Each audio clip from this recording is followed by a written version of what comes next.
Okay guys, meron tayo dito ngayon na D-Max na 2018. So mahina po ang lamig ng kanyang aircon guys. Ito.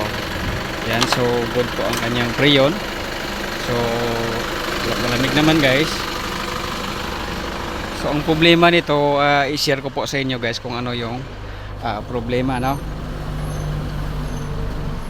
So ang problema niya, mahina na po yung buga dito sa ducting. Kahit naka number 2 or 3, sobrang hina na po ng labas ng hangin dito. Kasi ang 2018 na D-Max, minsan na mayroong unit na may filter dito. So ang sa Kaiser, wala po siyang cabin filter.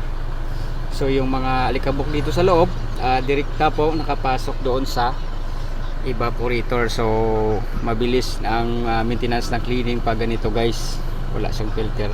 So ang gagawin natin, tanggalin natin to yung buong dashboard, tapos tanggalin natin yung evaporator para malinisan. At after natin malinisan, i-cut natin to guys, itong lalagyan ng filter para malagyan ng filter. Okay, so update ko po kayo mamaya after namin matanggal tong dashboard at saka evaporator, para kita niyo yung kondisyon ng evaporator. Okay, ito na po yung update sa pagbaklas natin ng dashboard guys. So natanggal ko na po yung buong nitong dashboard. Then next natin, ito yung blower housing. So ito po yung evaporator housing. So okay, tanggalin lang muna natin to guys, kasi wala po tayong tagapag video. So kung i-video pa natin to, sobrang haba yung ating video. So ang target lang naman natin dito guys is yung evaporator, para ma-check natin at cleaningan. So okay, tanggalin natin to guys. At ito na guys, natanggal na namin yung buong housing dito, evaporator, then blower. So ito na yung housing nya. Yan. So tanggalin natin itong mga screw para matanggal natin yung evaporator.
So ito po yung evaporator na walang filter guys. Yan, sobrang dami po ng dumi. Yan.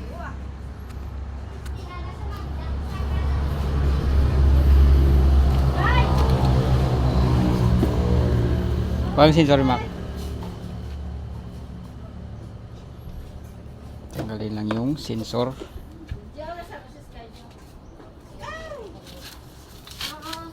So yan. So wala siyang filter guys, direkta po dito nakapunta yung mga alikabok doon sa loob.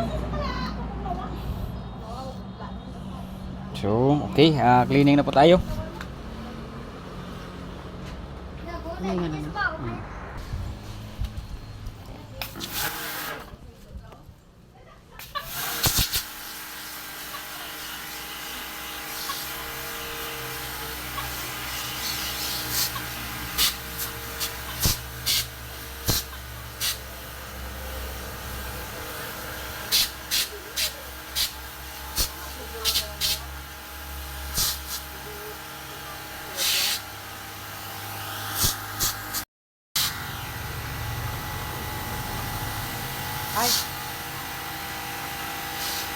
Grabe yan ang kamay kong pina.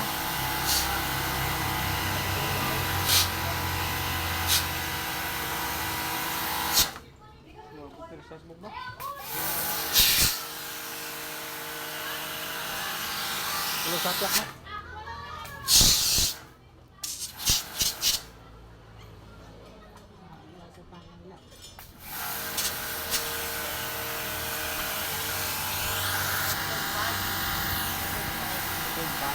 Terus nih Hah? Di utang enggak?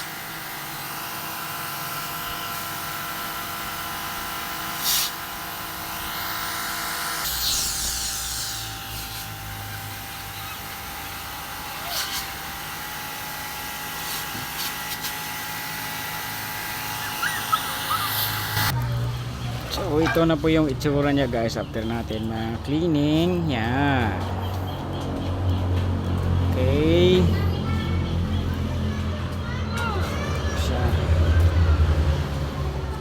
So after nito guys, pwede na po tayo mag-assemble ulit para mabalik na natin.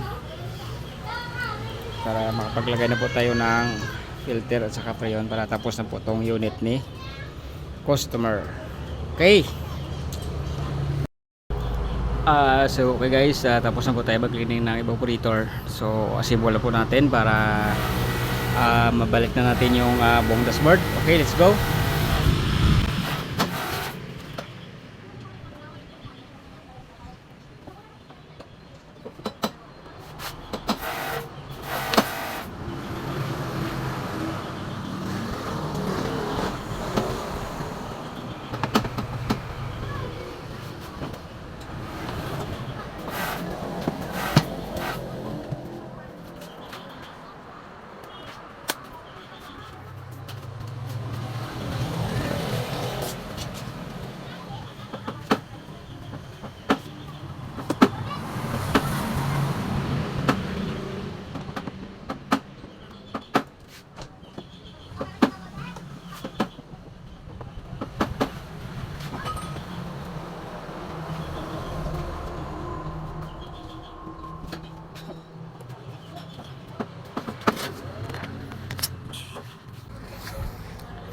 So at yan, na-close ko na.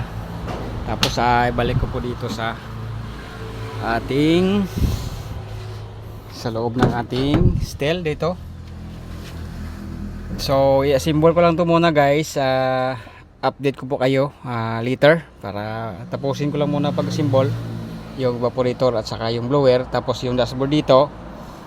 Then balikan ko po kayo. Okay? 1 hour later. So okay, ito na po yung ating Demax guys na cleaning. So yan, nakapaglagay na po tayo ng freon, tapos naibalik na po ng kompleto yung dashboard. So dito, hindi ko pa binalik yung compartment kasi pakita ko lang muna ito. So dito sa loob may filter na po ito guys. So ito yung kinakat namin para malagay yung filter. Yan, so tapos na po. So meron tayo ditong thermometer na digital. So try natin, sukatin natin yung kung ila yung lamig guys.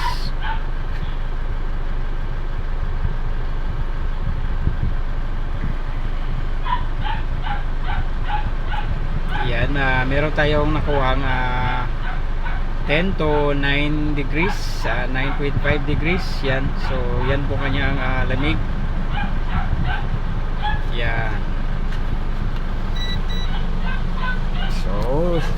So malakas na po kanyang buga number 2.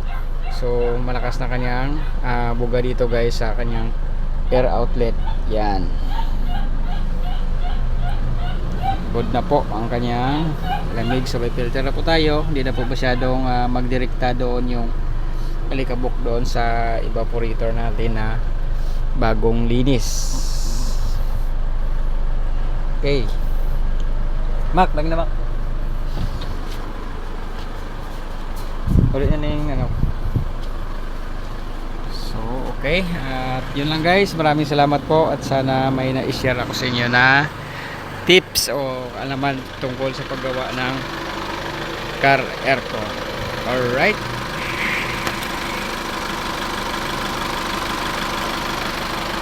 Babu.